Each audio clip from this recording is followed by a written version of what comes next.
Good day, guys. Today I've got something a little bit different for you. Today I'm reviewing a fighting stick that I've bought. And you might be thinking, fighting stick, should I buy one? Are they for me? Well, hopefully I can help you answer that question. But I went with the Mayflash. The Mayflash Arcade Fighting Stick F300.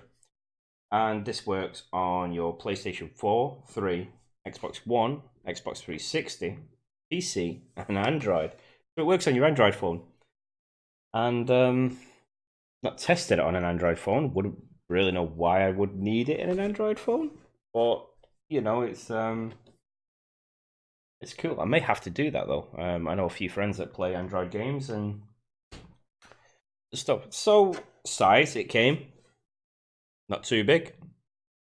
And one of the main struggles I had with it was the finger placing. But the main reason I bought it was because I love the noise. I love the I love that noise. So that's the reason I bought it. But you might want to buy it for multiple reasons. You might be a big fan of esports and you've seen them being competed on with at the E3s and the Capcom Cups and all that stuff. Or you might just be nostalgic. You might buy them for nostalgia reasons. Maybe you spent a lot of time in arcades when you was a wee one, when you was little. And you want to now play your very high resolution games with a very retro feel. And I absolutely love it. So I absolutely love this fighting stick. And I did buy it because I've started getting into my fighting games a little bit more. It was something I never really did.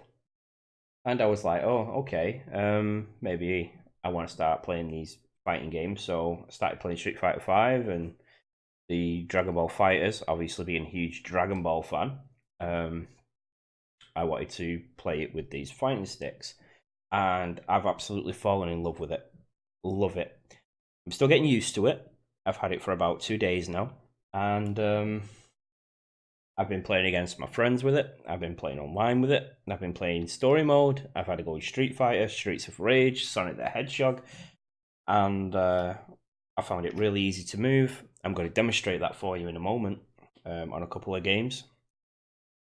And yeah. So let's cut to the games and we'll see how it performs. So here we are on Dragon Ball Fighters. And using fighting stick. And it sits very, very comfortably on your knee. Doesn't rock around. It's not too heavy. It's sensitive. And it moves very well, I find. One of the features I do love about it is the ability to do this with just your fingers. It's like you kind of just like slide them off. So yeah, it works really well. The moves are very easy to do. You know, I can reflect.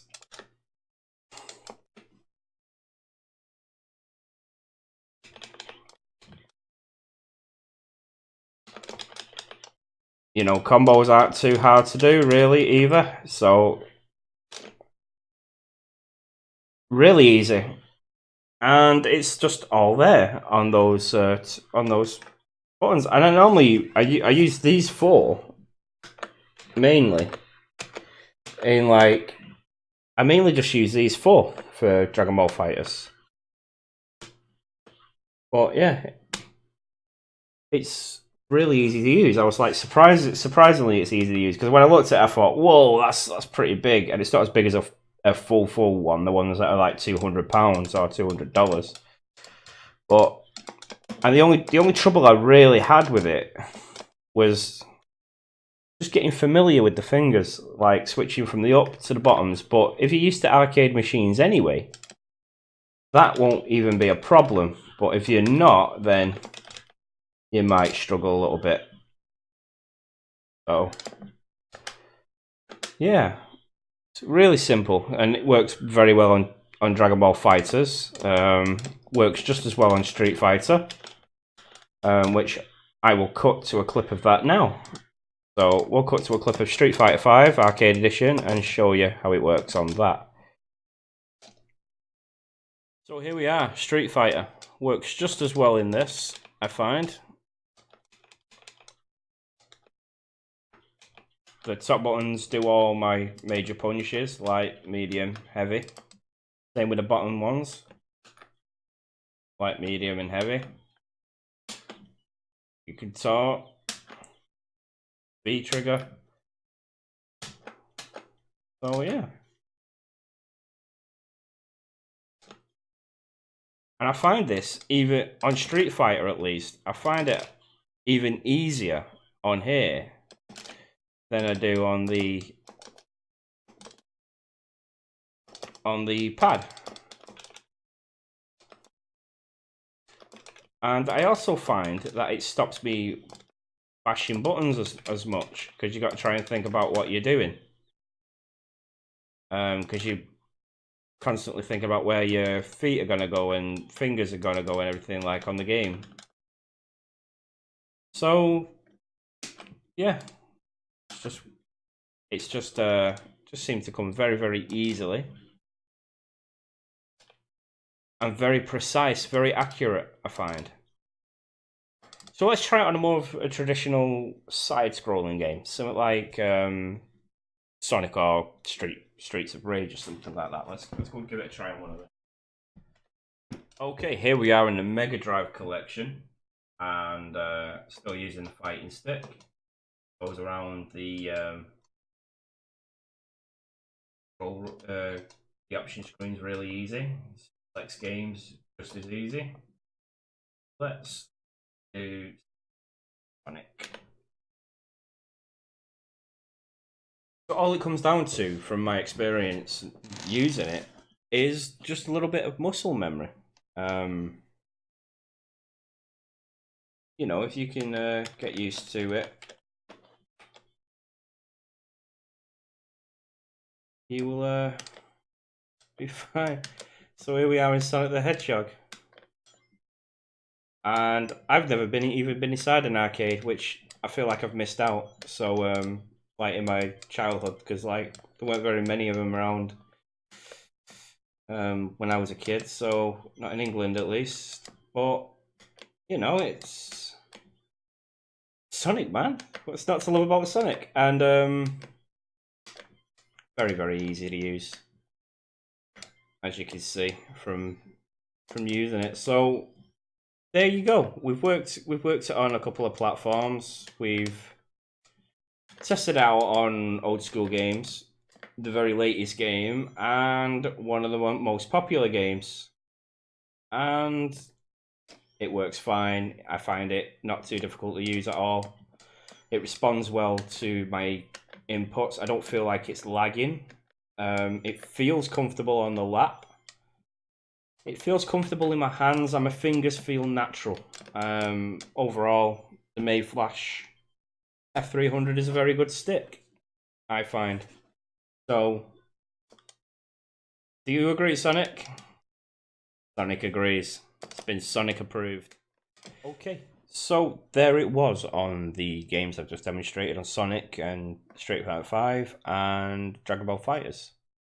And it works very well on all of them. I found it really easy to do the moves. I found it really easy to punch and kick. And even on Sonic, I found it easy to go from left to right and right to left and jump, which is all you need to do on Sonic. But yeah, I found it really, really fun. So, final verdict. Is it for you? Well, you got to answer these questions for yourself. If you're curious and you just want to try one, because like me, you've never been in an arcade before, you've never played on an arcade cabinet, and you want to get that feel to see what it was like, then I recommend buying a low-end one. But bear in mind, you get for what you pay. Now, this one cost me about £50. I don't know what that is in US dollars. I don't know what that is in anywhere else in the world. But I bought it on Amazon. It took 2 days to get here, and I'm overall satisfied with it. I did a little bit of research on them as well, and they had good reviews, and people liked using them. One major thing I did read a lot was with heavy use, the buttons start breaking and sticking and blah, blah, blah. And I found the buttons are really sensitive. I only need to really lightly touch them, and they will, they will react. And they'll react. They're very, very sensitive, and you can either bash them or you can tap them, depending on what you're doing. The fighting stick, the stick itself, seems to have 2 clicks. I don't know if you can hear that, but it's got like a little click there, and then a further one. So it's got 2 levels of sensitivity to it. It seems to be a box, so the stick itself moves like that. Yeah, so it works in a box kind of thing, and I love it. So if you're curious, buy a low-end one. Plus side to it, don't know if you noticed on the back of it, got screws. And just undo these screws, and you can replace the buttons, and you can buy these higher end parts, Sanwa parts, for about $5 in the UK. £5, maybe $4 or $5 in the US. And you buy them online, they'll come to your house, and you just take the back off, and just memorize what button does what. If you're buying ones that are patterned, you can buy custom stickers for the back plate to personalize it. And yeah, it works really, really well. It's got all kinds of inputs up here on the top. You see here, it's got little inputs, and that says X input, PS3 input. If I go to the bottom, it'll put it into PS3 mode. Got a USB on the back here. So what I've heard, I've not been able to test it because I don't own my PlayStations anymore. I've sold them. You just plug your Xbox 360 pad, Xbox One pad, PlayStation 4, whatever pad it is, plug it in. Put the switch down, converts it, and it says it's just as simple as that. So yeah, my overall review is you should buy one. If you know what you're getting into and you like these things anyway, then maybe you should invest in something that's a little high end. That'll just stop you replacing the buttons later on. You'll get something a little bit more durable. Do your research on maybe which one might be for you on the higher end or even the mid-range one. But overall, I'm very, very happy with it. I'm having loads of fun with it. And that's all that really matters. So if you like this video, give it a thumbs up. Subscribe if you aren't already, and comment down below. I'm more about the comments than I am the thumbs up and subscribes and all that stuff. But anything you can do helps us out. So yeah, thumbs up, subscribe, comment, and I will catch you in the next one real soon.